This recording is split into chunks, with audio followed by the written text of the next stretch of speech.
who was injured in the blast. And just about all of the local runners we have talked with tell us that it was impossible to get a cell phone call out of that area in the moments after the blast. Today we learned the Department of Homeland Security is looking at the Miami Valley to help keep the line of communication open. News Center 7's Larry Livingston is just down the hall explaining how. Larry?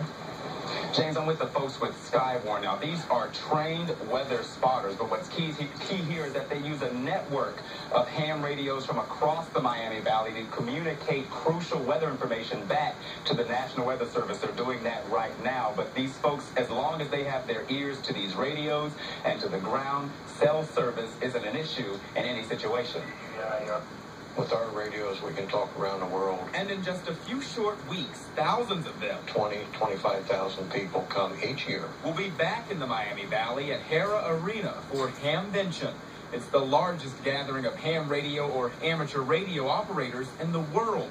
Charles Kaiser is the 2013-2014 chairman. He says 38 countries were represented during last year's convention. The police force, EMAs, they call on us at different times for assistance, for help. Kaiser says this year he got a call from the Department of Homeland Security. The federal agency plans to be in the area in the days leading up to Hamvention this May. They'll be offering an intensive 3-day course to the radio operators.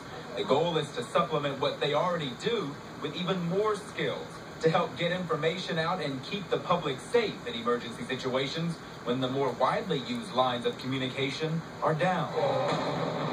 We talked to local runner Aaron Sullivan, who was just a few miles away from the Boston Marathon finish line when the bombs went off. Just trying to figure out where we should go or what we should do. I was lucky enough to have my phone. I couldn't make outgoing or receive incoming calls. The government hopes the amateur radio pros will be able to fill that void wherever and whenever necessary.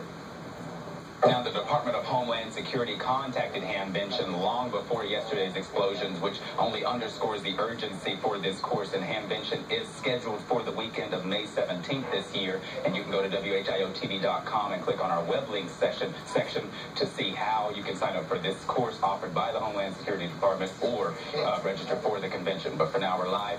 Larry Livingston, News Center 7. And we have complete coverage of the Boston Marathon attacks. There's a special